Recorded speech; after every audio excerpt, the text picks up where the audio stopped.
SVEEP cultural competition second part. মানে বোধ করতেই পারে, কিন্তু আমি একটা কথাই বলতে চাই যে এই সমস্ত মানুষদেরকে পেছনে কোনো কারচুপি করা হচ্ছে না, এটার বিষয়ে আপনি কি বলতে পারেন?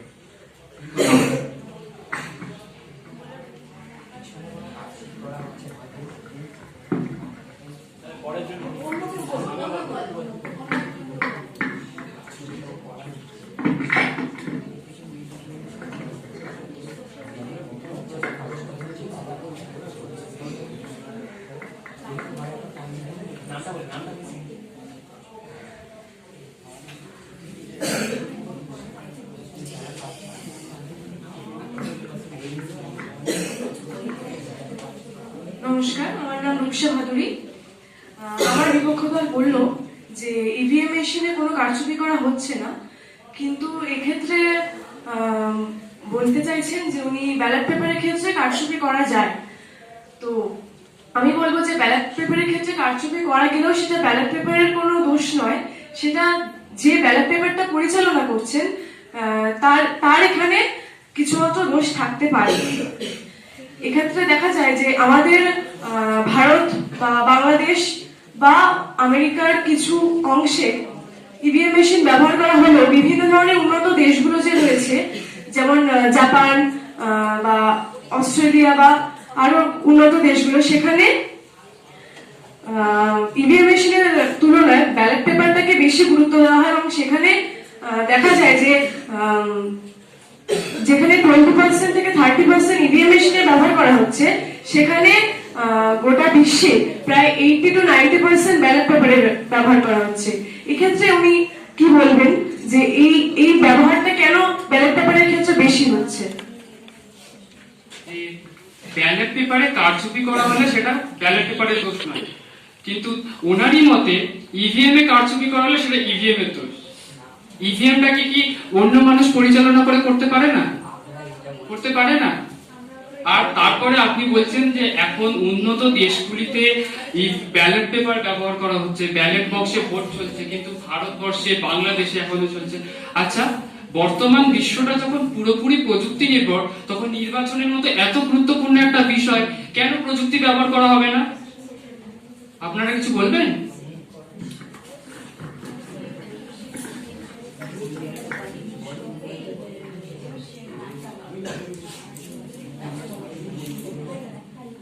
আচ্ছা, আমরা এবার কনক্লুশনের দিকে এগোবো। আর 10 মিনিট মতো সময়ের মধ্যে কিন্তু গিলছে প্রযুক্তি। মাননীয় বিচারক মন্ডলী, এই কবিতাটির নাম হচ্ছে প্রযুক্তি দাস, মেশকাতুন নাহারের লেখা। তো এখানে তিনি খুব ভালোভাবেই বলছেন যে আমাদের যে বর্তমানে যে প্রাণ, সতেজ প্রাণ, যে কৃত্রিম প্রাণ, সেগুলো কিন্তু প্রযুক্তি গিলছে, অর্থাৎ সেগুলি সবই প্রযুক্তির মাধ্যমে কিন্তু একে একে ধ্বংসের পথে। সেটা দেখা যাচ্ছে না, এটা একদম ভুল কথা। প্রথম 7 সেকেন্ডের জন্য দেখা যায় যে ইভিএম মেশিনে আমি কাকে ভোট দিচ্ছি। আর ইনফ্যাক্ট এটাও রয়েছে যে এত ওয়েবসাইট, এত ইউটিউব, এত ইনস্টাগ্রাম, এত কিছু রিলস এর কথা বললো, এই ভোট দেওয়ার সময় কিন্তু প্রত্যেকটা মানুষও দেখে যায় যে কোন ওয়েবসাইটে ইভিএম মেশিনের ব্যবহার কি রয়েছে। সেই সমস্ত কিছু দেখে গিয়েও জানা যায় যে ইভিএম মেশিন কি করে ব্যবহার করতে হয়, সেটুকু জানা রয়েছে প্রত্যেকটা মানুষের। আমি এই বক্তব্য জানাচ্ছি। আচ্ছা, আমরা আজকের এই ডিবেটটা এখানে শেষ করব, কারণ আমরা এমন একটা টপিকের উপরে আজকে ডিবেট করছি যেটার জন্য ফরে হাতে কিছু বলবেন। আচ্ছা আচ্ছা, আজকে আমরা শেষ বক্তব্য দিয়ে আজকে এটা শেষ করব আমরা, ঠিক আছে? কি নাম তোমার? হ্যাঁ, তামিম বলের বক্তব্য দিয়ে আজকে আমরা তাহলে আমাদের ডিবেটটা শেষ করব আজকে এখানে। আমার সতীর্থ প্রতিপক্ষ বন্ধু যেটা বললেন, এতক্ষণ ধরে উনি বোধহয় ভুলেই গেছিলেন যে এই ডিবেটটার থিমটা কি। নির্বাচনে প্রযুক্তির ব্যবহার নির্বাচনকে স্বচ্ছতা এনেছে। উনি প্রযুক্তি বনাম আগে কি হতো, অতীতে মা বোনেরা কি করতেন, নির্বাচনে প্রযুক্তি কি প্রভাব ফেলেছে, উনি কিন্তু সেই প্রসঙ্গটা পুরোপুরি এড়িয়েই গেলেন।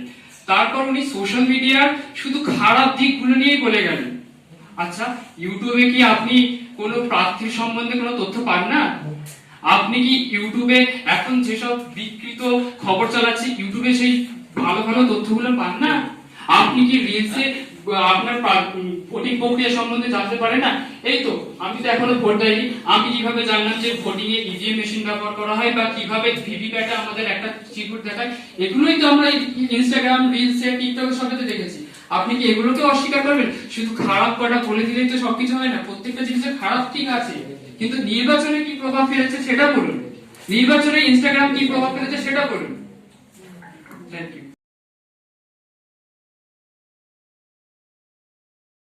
তোমার গানে আমার গানে স্লোগান মিলুক ঠোঁট, তোমার আমার সব দুয়ারে উন্নয়ন এলো ভোট। আমার ভোট তোমার ভোট, ভোট সবার অধিকার।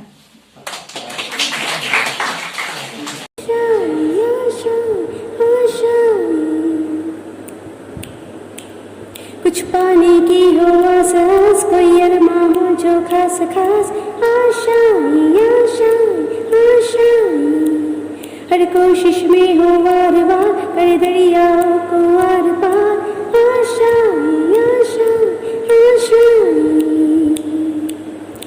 तूफानों को चीर के मंजिलों को छीन ले, आशाएं खिले दिल की, उम्मीदें हंसे दिल की, अब मुश्किल नहीं कुछ भी, नहीं कुछ भी, आशा